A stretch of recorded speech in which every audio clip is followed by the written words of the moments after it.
Buenas noches, hermanos. Dios bendiga. ¿Cómo se encuentra, hermano? Bendecidos.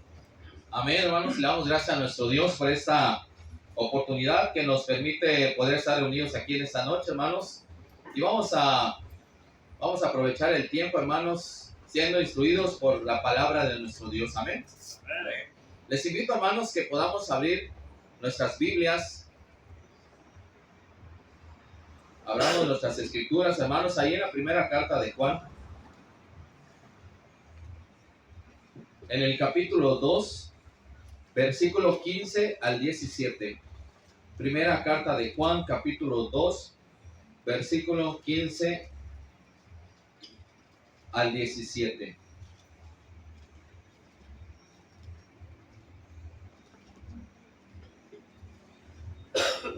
¿Con una amén, hermanos?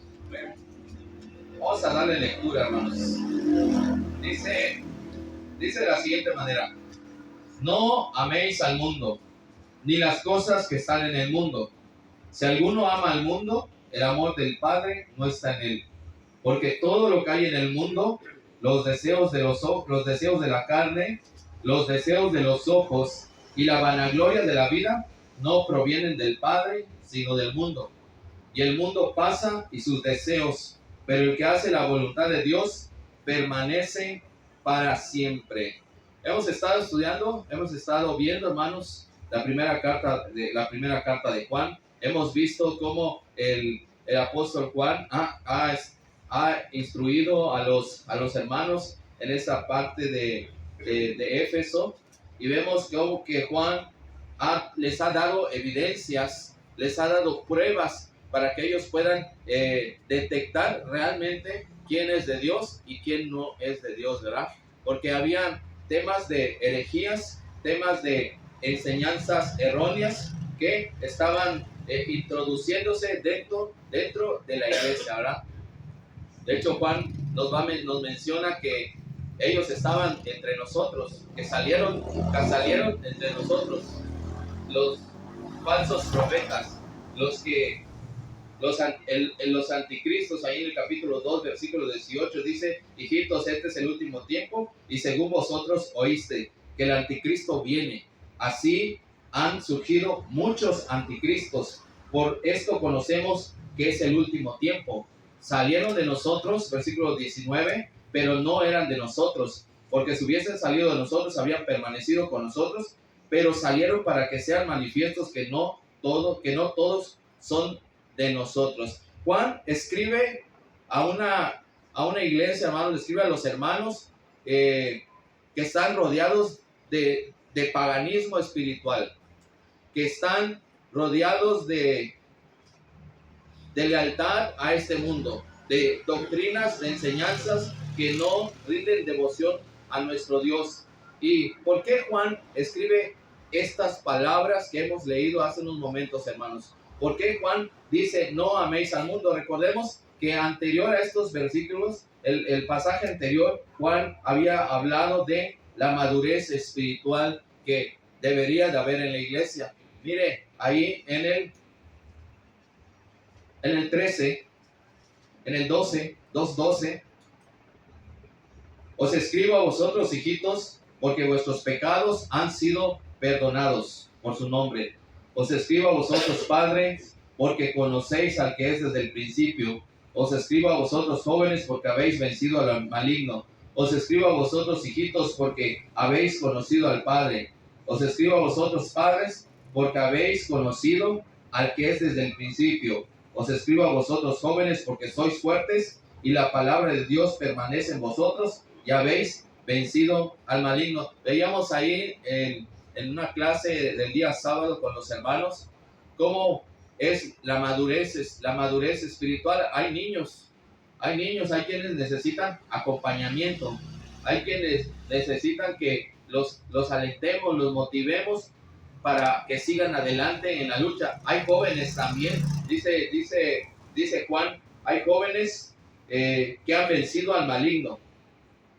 Hay jóvenes que aparte que han vencido al maligno, conocen al Padre. Y mire en el versículo 14,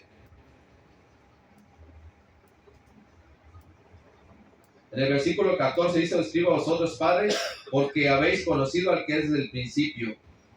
Fíjese, en la iglesia hay niños, hay jóvenes y hay padres. Y eso va hablando de crecimiento espiritual. Hay quienes necesitan acompañamiento, hay quienes ya están más adelantados y hay quienes ya tienen el conocimiento, ya conocen a Dios, pero también necesitan instruir a los que vienen atrás, necesitan engendrar hijos. Un padre necesita engendrar hijos. ¿Por qué? Porque ese ha alcanzado un nivel de madurez y conoce al Padre. Y miren, ¿por qué Juan? Fíjense, Juan nos ha hablado de que andar en la luz es guardar los mandamientos. Juan dice que el que dice que conoce a Dios debe de guardar los mandamientos. Juan nos ha hablado también del que está en la luz. Mire, el que está en la luz ama a sus hermanos. Anterior a estos versículos, Juan ha hablado que el que dice conocer a Dios, mire, debe también amar a sus hermanos. El que dice conocer a Dios debe de darle la luz. El que dice conocer a Dios debe andar como Jesús andaba. Y también, mire, introdujo el tema del crecimiento, de la madurez. Y ahorita fíjense de lo que Juan nos va a empezar a hablar. Dice, entonces, no améis al mundo, ni las cosas que están en el mundo. ¿Por qué Juan escribe esto ahora? Fíjense que del versículo 12 al versículo 14, Juan acaba de afirmar a la iglesia. Le dijo, hijitos, miren lo que Juan les está diciendo, hijitos. En el 12 al 14 que acabamos de leer, habla de los jóvenes que son perdonados, de los hijitos que son perdonados, de los jóvenes que son fuertes, de los padres que conocen a Dios. Pero Juan sabe algo importante, hay algo que es importante, algo que es vital. Un cristiano que está creciendo y fortaleciéndose, ¿sabe qué? Es el blanco perfecto para el enemigo. Alguien que se está interesando por las cosas de Dios, alguien que está buscando a Dios, alguien que quiere involucrarse más en las cosas de Dios, es un blanco importante, es un blanco principal para el adversario. ¿Sabe por qué? Porque va a hacer todo lo posible para que impida que tú sigas adelante. Va a hacer todo lo posible para que tú no crezcas espiritualmente y te quedes estancado. Un cristiano, fíjese, que está interesado en su vida espiritual, que está interesado en conocer a Dios, que está interesado en llegar a la estatura de ese varón perfecto, mire, es una acechanza para el adversario. Y mire, Juan va a pasar al consuelo en el versículo 14 y después en el versículo 15 va a pasar a una advertencia de muerte. Por eso les dice, no améis al mundo. ¿Qué estaba pasando, hermanos? La iglesia a la que Juan escribe vivía, fíjese, en el centro, en el epicentro del Imperio Romano. Fíjese, esos hermanos a los que Juan les escribe estaban rodeados del templo de Diana. Estaban rodeados de una economía brutalmente materialista. Estaban rodeados en ese tiempo también de los baños públicos. Esos baños públicos romanos, si usted investiga ahí en internet, va a ver que era una perversión, una inmoralidad total, esos baños públicos, en los cuales se reunían ahí y hacían sus atrocidades. De todo eso estaban rodeados los hermanos. Y mire, estaban rodeados también de gremios comerciales que exigían participar en fiestas idólatras. ¿Para qué? Para tener un estatus social, para pertenecer a la sociedad, a los importantes. Y fíjense que la presión para que los cristianos encajaran y se adaptaran a esa cultura era sofocante. Todo por este lado, miren, sentían la presión. por este lado también sentían la presión. Los hermanos estaban rodeados, acorralados de puro paganismo, de pura inmoralidad, de puras cosas materiales mundanas. Y miren, el peligro de estos hermanos no era que los leones se lo fueran ahí a comer en el circo o en el coliseo. El peligro que Juan estaba viendo era que los hermanos, ¿sabe qué? Que los hermanos se enamoraran de esa comodidad material que tenían a todo su alrededor, que se enamoraran de la comodidad que Roma ofrecía, que el imperio ofrecía, y que eso comprometiera la fe de cada uno de ellos. Y mire, frente a ese peligro, Juan lanza una ordenanza. Juan lanza un imperativo que va a ser absoluto. No hay vuelta atrás. Tiene que ser así. Y dice Juan, ¿cómo empezamos el versículo 15? Dice Juan, no améis al mundo, ni las cosas que están en el mundo. Si alguno ama al mundo, el amor del Padre no está en él. Porque todo lo que hay en el mundo, los deseos de los ojos, los deseos de la carne y la vanagloria de la vida, no provienen del Padre, sino del mundo. Y el mundo pasa y sus deseos. Pero el que hace la voluntad de Dios permanece para siempre. Mire, no améis al mundo. Nosotros lo leemos tan literal, lo leemos así, no améis, pues sí, no amemos, no nos interesemos, ¿verdad?, por esas cosas. Pero fíjese, cuando nosotros hablamos, o más bien cuando Juan habla de no améis, no amar, hay una palabra en griego que es agapao. Agapao. Y Juan no usa el amor de amistad, de amigos, el fileo. Usa agapao, que es el amor que nace de la voluntad. Fíjese, un amor que nace de la voluntad. Otro, un amor que es devoción profunda. Fíjese, agapaos también es compromiso total. Juan está diciendo, fíjese ahora, lo que Juan le está diciendo a los hermanos. No, fíjate, no rindas tu voluntad a este mundo. No rindas tu devoción profunda a este mundo. No te comprometas totalmente a este mundo. Es lo que Juan les está diciendo. No pongan su devoción suprema a este mundo. No le entreguen, fíjese, cuando uno ama, entrega todo, ¿verdad? Entrega su corazón, entrega su voluntad, entrega sus ganas, entrega sus energías. Es lo que Juan le está diciendo a los hermanos, que no pongan toda su voluntad, todo su amor, todo su compromiso, toda su entrega a las cosas de este mundo. No améis a este mundo. Y el mundo que Juan dice ahí es el cosmos. En el Nuevo Testamento, mundo significa varias cosas. Dios, ahí en Juan 3:16 habla del mundo, ¿verdad? Dios amó al mundo y se refiere ahí a la humanidad. Dios creó el mundo, nos dice ahí en Hechos 17:24, el planeta, el universo. Pero aquí Juan usa cosmos en un sentido moral. Fíjese, el sistema organizado de rebelión contra Dios. A ese cosmos se está refiriendo Juan, al sistema organizado de rebelión que es en contra de Dios. Fíjese, es la sociedad humana, es la política, la cultura, la moda y la economía, fíjese, funcionando bajo el control del enemigo, del príncipe de este mundo. Mire, lea ahí Primera de Juan en el 5:19, mire. Primera de Juan 5:19. El cosmos, el sistema organizado de rebelión en contra de Dios. 5:19 dice, sabemos que somos hijos de Dios y el mundo entero está bajo ¿qué? Dice Juan, el mundo entero está bajo el maligno. ¿Ve por qué no debemos de amar el mundo?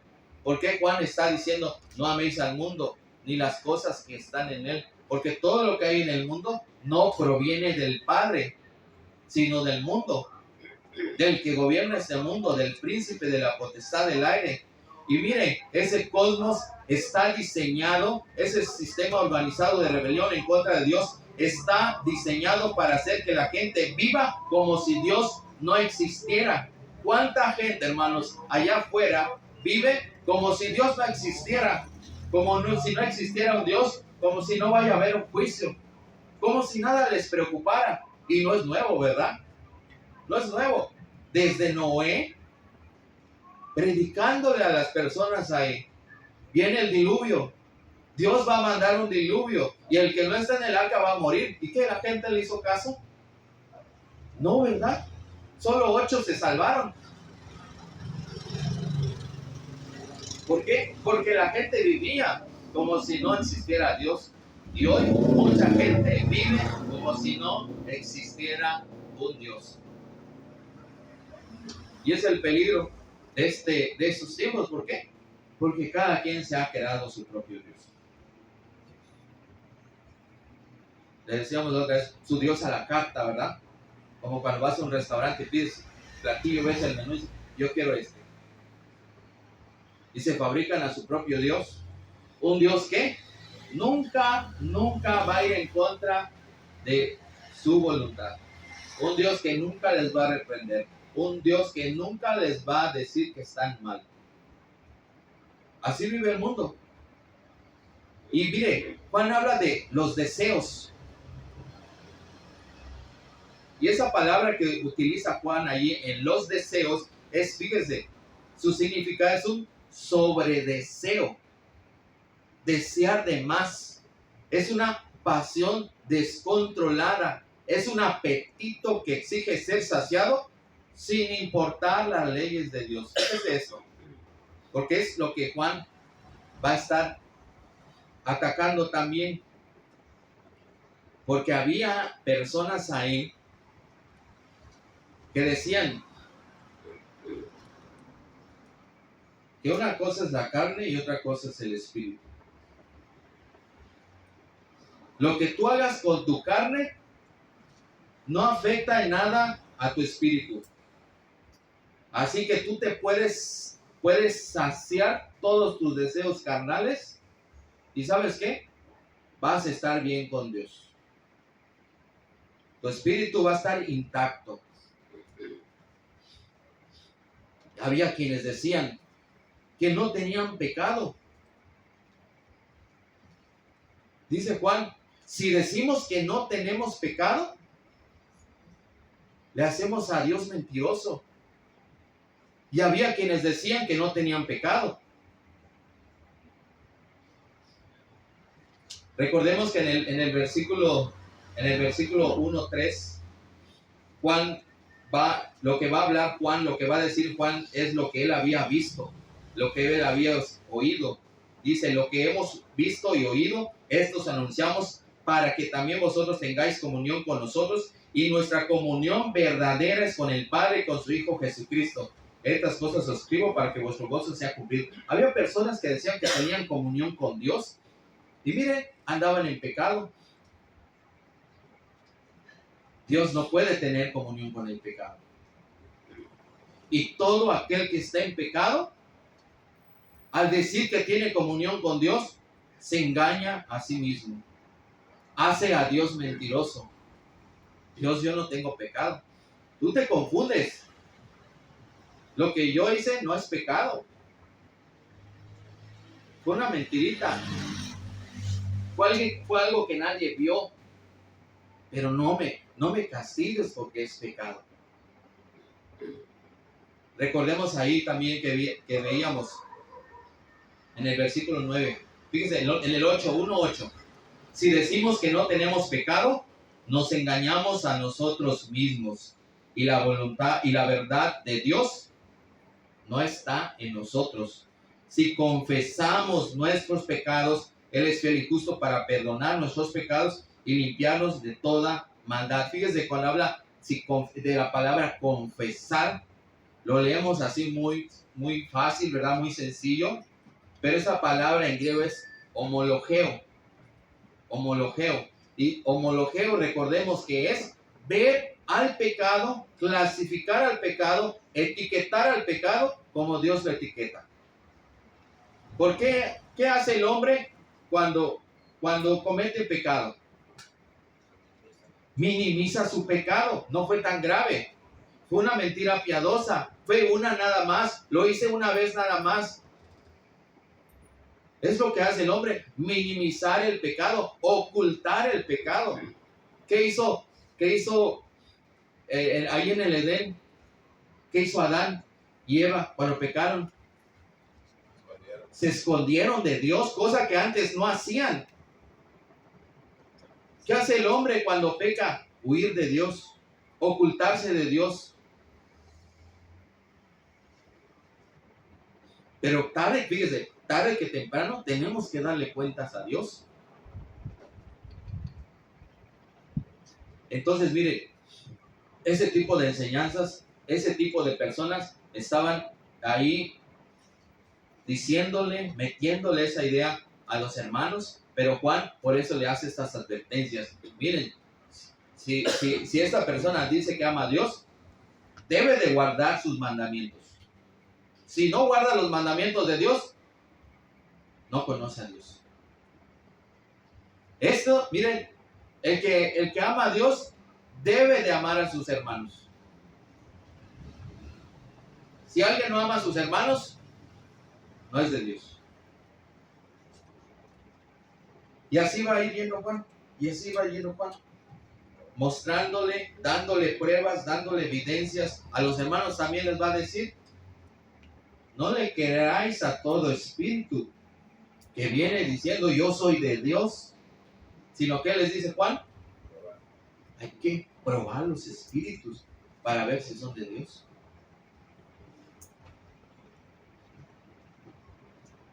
Porque es lo que había pasado aquí. Muchos hacían pasar por cristianos. Muchos se sentaban en las mismas bancas que los hermanos. Pero en el capítulo 2, versículo 19, vemos que ¿por qué salieron, hermanos? ¿Se han preguntado por qué en el capítulo 2, versículo 19 dice Juan, salieron de nosotros? ¿Por qué esas personas salieron de la iglesia? ¿Qué tuvo que pasar para que salieran de la iglesia?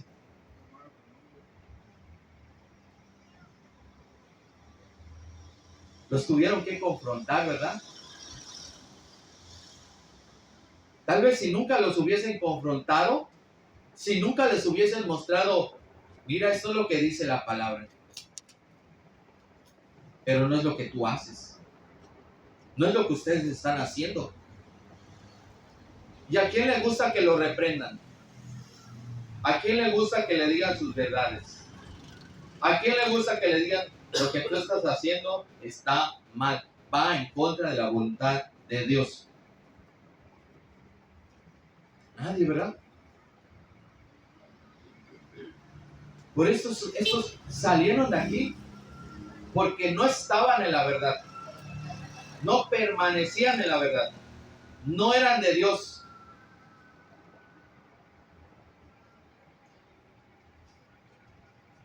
Cuando habla Juan de los deseos, habla de esos deseos descontrolados, de una pasión descontrolada, de un apetito que exige ser saciado sin importar las leyes de Dios, como lo hacían estos falsos profetas.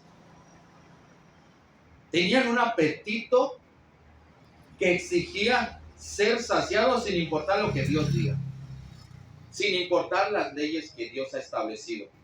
Y mira, habla Juan también de la vanagloria. Y esta palabra es importante, miren. Vanagloria describía a un charlatán de mercado. Alguien que se paraba en una plaza a presumir sus trucos mágicos, sus curas mágicas, a presumir riqueza que no tenía. La vanagloria significa arrogancia, jactancia, la obsesión de presumir un estatus que no se tiene, de ropa o logros para ser admirado por los demás. Fíjense, la vanagloria se trata de presumir, de jactarse, de obsesión por presumir algo que no somos,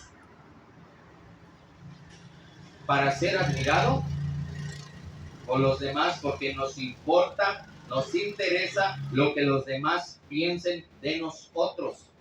Y queremos que piensen lo mejor de nosotros, a pesar de que no sea la realidad. Miren, Juan ha hablado del no amar, de no rendir nuestra voluntad a este mundo, de no entregar nuestra lealtad y nuestro corazón a este mundo, de ese mundo organizado, de ese sistema organizado de rebelión en contra de las leyes de Dios, de ese apetito, de esos deseos que exigen ser saciados sin importar las leyes de Dios y de ese deseo de ser admirado por los demás. Fíjese, en 2 Timoteo 4:10 hubo alguien también que amó al mundo y abandonó al apóstol Pablo. ¿Se acuerdan quién es? Demas. ¿Qué dice ahí el 2 Timoteo 4:10? Demas me ha desamparado amando este mundo. Isaías Tesalónica. Mire, Demas dejó ahí desamparado al apóstol Pablo. ¿Por qué? Porque amó más al mundo. Amó más, mire, su deseo de ser reconocido, su apetito de ser reconocido, amó más rendir su voluntad a este mundo, le entregó su lealtad, le entregó su corazón a las cosas de este mundo sin importar lo que Dios decía. Y así muchos cristianos también, hermanos, rinden su voluntad a las cosas de este mundo. Rinden su corazón, su lealtad, su fe a las cosas de este mundo. Ahí en la segunda carta de Timoteo 1:15 también, Figelo y Hermógenes, los de Asia, dice Pablo, que lo abandonaron, lo dejaron solo en el ministerio. Miren, ¿qué le está enseñando Juan a los hermanos del primer siglo? Mire, Juan expone el mito de la doble lealtad. No dice Juan, no dice, si amas el sistema romano, a Dios no le agrada. No dice eso Juan. Juan dice, si amas a este mundo, el amor del Padre no está en ti. Es como tratar de ir al norte y al sur al mismo tiempo. No se puede. O vas al norte o vas al sur. O amas al mundo o amas a Dios. O le das tu lealtad al mundo o le das tu lealtad a Dios, tu voluntad o tu corazón. A uno de los dos se lo tienes que dar. No puedes dividirte. O estás con Dios o no estás con Dios. O estás en la luz o estás en las tinieblas. O eres hijo de Dios o eres hijo del maligno. Mire, si un cristiano en Éfeso empezaba a amar el estatus, las fiestas paganas, la avaricia de su ciudad, automáticamente estaba expulsado, estaba esta persona expulsando a Dios de su corazón. ¿Y sabe qué? ¿Cómo se llama cuando se quebranta la lealtad, hermanos? Traición. Cuando amamos más a este mundo, cuando nuestro corazón, nuestra lealtad, nuestra voluntad, se la entregamos a este mundo, automáticamente, miren, estamos siendo desleales. Estamos traicionando a Dios. Miren, decíamos que el cosmos aquí en Juan se refiere al sistema organizado de rebelión en contra de Dios. No importan las leyes de Dios, no importa lo que Dios diga. Y mire, Juan nos va a hablar también, mire, vamos a ver esto que Juan nos va a decir como 3 trincheras del cosmos. Mire, 3 trincheras del cosmos. Juan le resume todo el mal que hay en el Imperio Romano. Mire, se lo va a describir en 3 categorías. Y fíjese, es lo mismo que Satanás utilizó ahí con Eva, con Adán, y también en el desierto con Jesús. Mire, Juan les va a hablar del apetito. Les va a decir, les va a hablar del apetito, de los deseos de la carne. Y mire que la cultura de Asia Menor les decía, si tu cuerpo, mire, es lo que llamaba, si tu cuerpo te llama, si tu cuerpo te pide, dale, hazlo. Si tu cuerpo te pide glotonería, si tu cuerpo te pide embriaguez, si tu cuerpo te pide sexo, adelante, satisface a tu cuerpo, satisface tus deseos carnales. Y sabe, el apetito de los deseos de la carne es la rebelión de vivir para sentir. Dale a tu cuerpo, dice la canción, ¿verdad? Dale a tu cuerpo alegría. Si tu cuerpo te pide, dale. Lo que Dios diga no importa. Las leyes de Dios no importan. Y mire, el apetito es la rebelión de vivir para sentir. Pero Juan también les va a hablar de la codicia, del deseo de los ojos. Y mire, ¿por qué Juan? Ahora usted va a entender un poquito más por qué Juan habla de estas 3 categorías. Porque estaban rodeados los hermanos de esto. Todo lo que veían a su alrededor, mire, los orillaba al pecado. Los orillaba a caer. Los orillaba a rendir su corazón a las cosas de este mundo. ¿Cuánta gente, hermanos, viene a Cancún de otros lugares? ¿Cuánta gente joven? Bueno, en general, ¿cuánta gente viene a Cancún y se pierde?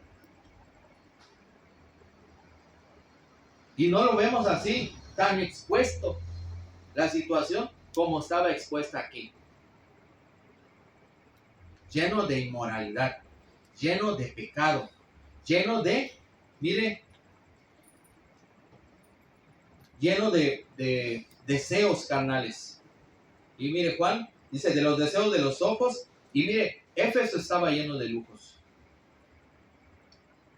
de oro, de esclavos. ¿Sabe? Éfeso y los deseos de los ojos era la tentación de vivir para tener, acumular sin importar a quién se tenga que pisotear o pasar encima. ¿Okay? Era lo que llamaba. Es que el vecino se acaba de comprar un nuevo carro. Yo quiero ese carro. Yo deseo ese carro y aunque yo me tenga que sacrificar todo el año, lo que tenga que hacer, yo al final del año voy a tener ese carro. Y así empezamos con la codicia, con la avaricia, con los deseos de los ojos. Todo lo que vemos, mire, lo podemos desear. Y lo podemos anhelar. Y se puede meter en nuestro corazón. Y mire, como dice Santiago, ahí al rato le vamos a dar a luz al pecado, ¿verdad? Todo nace en la mente, se mete en el corazón y damos a luz. Así de sutil. Y mire, habla de la vanagloria de la vida también, porque los deseos de la carne es vivir para sentir. Los deseos de los ojos es la tentación de vivir para tener. Y la vanagloria es la arrogancia. La vanagloria de la vida es la arrogancia. Fíjese que la vanagloria era la competencia social. A ver quién tiene el mejor estatus. A ver quién es el que más tiene. A ver quién es el que viste mejor. Quién es el que tiene las mejores cosas. Fíjese, tener el mejor lugar. Tener el mejor asiento en el teatro. tener el mejor título, que la gente te rinda honores en la calle. Que, ay, mire, ¿cómo se sentiría, hermano, que está pasando usted por ahí? Todos le reconocen, todos le hablan, todos le saludan, le rinden honores. Está a sentir bonito, ¿verdad? ¿O no? Pero mire, la vanagloria de la vida era la obsesión de vivir para aparentar. En las redes sociales, hermanos, han surgido muchas personas que aparentan tener dinero, aparentan tener lujo, aparentan muchas cosas, hermanos, que no son, con tal de que de ganar popularidad, de ganar likes, de ganar seguidores. Y luego sale que todo lo que decían, todo lo que habían, esa película que habían formado, era una mentira, pura vanagloria. Y muchos viven así también, aparentando lo que no son. Juan les dice, el mundo pasa. Y mira aquí que es interesante el verbo que se utiliza aquí es un verbo que está en presente continuo. O sea que un verbo que está en presente continuo se usa para acciones que ocurren ahora mismo, que está pasando en este momento. Entonces Juan le está diciendo, mire, el mundo está pasando. El mundo va a pasar. Va a dejar de ser. Va a dejar de existir. El Imperio Romano, con toda su gloria, con toda su arrogancia, con todo su pecado, fíjese, a los ojos de Dios, Roma, el Imperio Romano, ya era un cadáver que se estaba pudriendo. Juan les advierte, si ustedes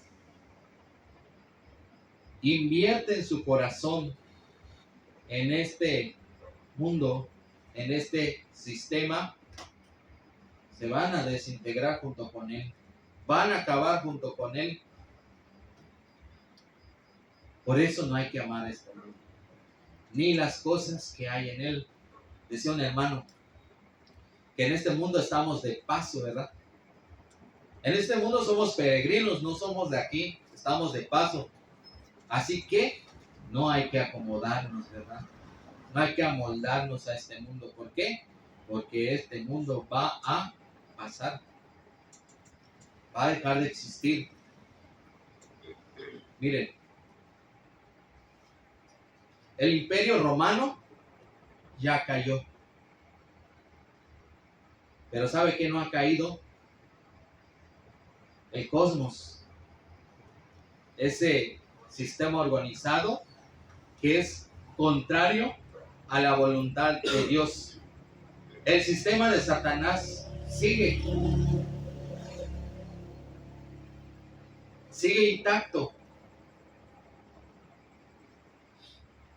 Está, fíjese, está en tu trabajo, está en la escuela, está en tu oficina, está sobre todo, está, mire, en tu celular.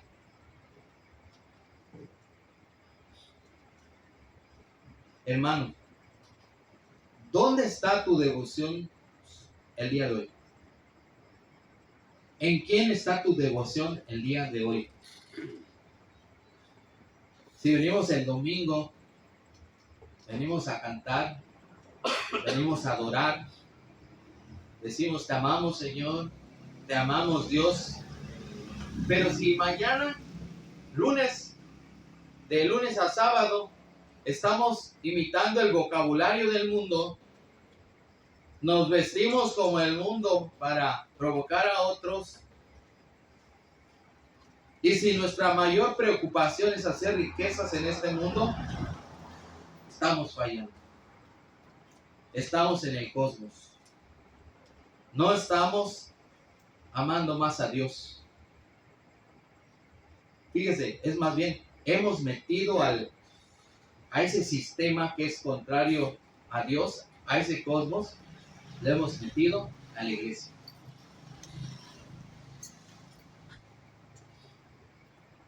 ¿Estás alimentando los deseos de la carne en secreto? Tal vez. Puede ser eso también, ¿verdad? Tal vez en lo secreto estamos alimentando nuestros deseos carnales. Los deseos de los ojos. La vanagloria de la vida.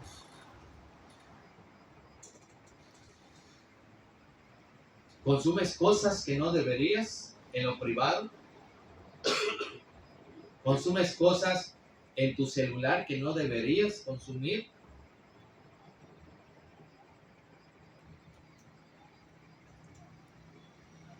Tu carne está siendo discipulada por este sistema que es en contra de Dios.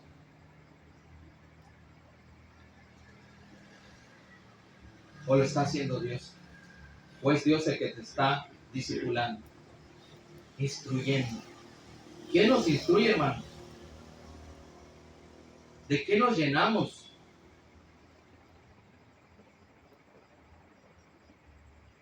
¿Cuánto te ofendes cuando no te saludan o no te dan un lugar de honor en la iglesia? Porque puede ser vanagloria también. El querer estar aquí, nada más ¿para qué? Para ser visto, para ser reconocido, para tener un lugar de honor.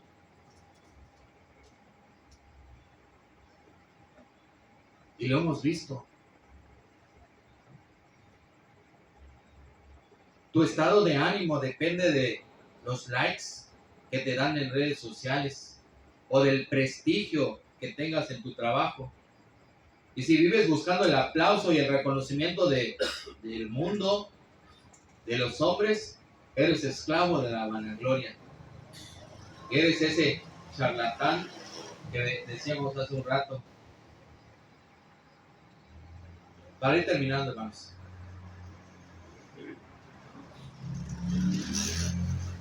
El mundo invierte en la muerte. Amar al mundo es invertir en la muerte. Imaginen, hermanos, a un pasajero en el Titanic. Ya saben lo que le pasó al Titanic. Que sabiendo que el barco se va a hundir en unas horas, gasta todos sus ahorros de todo lo que ha ahorrado en su vida para comprar los cuadros que hay ahí en los pasillos de ese barco. Él sabe lo que va a suceder. Él sabe que no va a poder escapar, que no hay para dónde correr. Es absurdo. Es absurdo invertir todos tus ahorros en algo que sabes que no vas a poder llevar. Hermanos, el mundo, mire, está pasando y no va a dejar de pasar. Su moda, su dinero, su tecnología, todo esto, todo lo que son los deseos de la carne, los deseos de los ojos y la vanagloria de la vida, va directo a la destrucción. Juan termina, mire, con una roca de seguridad y dice en el versículo 17, el mundo pasa y sus deseos, pero el que hace la voluntad de Dios permanece para siempre. Fíjate, ¿cuál es la voluntad de Dios, hermanos? Abstenerse de fornicación. Del pecado, ¿no? Abstenerse del pecado. En sentido contrario, hablamos de santidad, ¿verdad? Dicen Tesalonicenses que la voluntad de Dios es vuestra santificación. el que invierte en santidad, el que invierte en la iglesia, el que invierte en su familia, el que invierte en conocimiento de la Biblia, está construyendo sobre algo que ni la muerte puede tocar.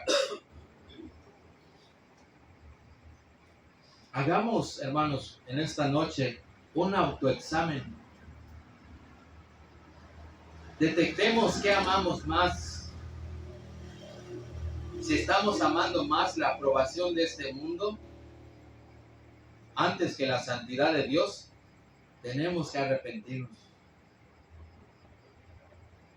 Cortemos ese cable que nos ata, nos une a este mundo, al pecado, a la mundanalidad. Y miren, decidamos aferrarnos más a Dios cada día. El amor, mire, ese amor del cual Juan habla del mundo, es el amor que destruye el alma. ¿Por qué? Vas derechito a la condenación. Es el engaño de este mundo, sus deseos, sus pasiones, la vanagloria. Todo eso es falso, es pasajero, momentáneo. En estos versículos, hermanos, Juan nos ha advertido sobre, fíjese, sobre el enemigo que ataca nuestros apetitos. De hecho, Pedro también menciona los deseos carnales que batallan contra el alma. Es ese mundo, el cosmos, ese sistema de rebelión en contra de Dios. El siguiente estudio, hermanos, Juan nos advertirá sobre el enemigo que ataca nuestra mente. Hay un enemigo que ataca nuestra mente y nos confunde, el anticristo. Dios les bendiga más.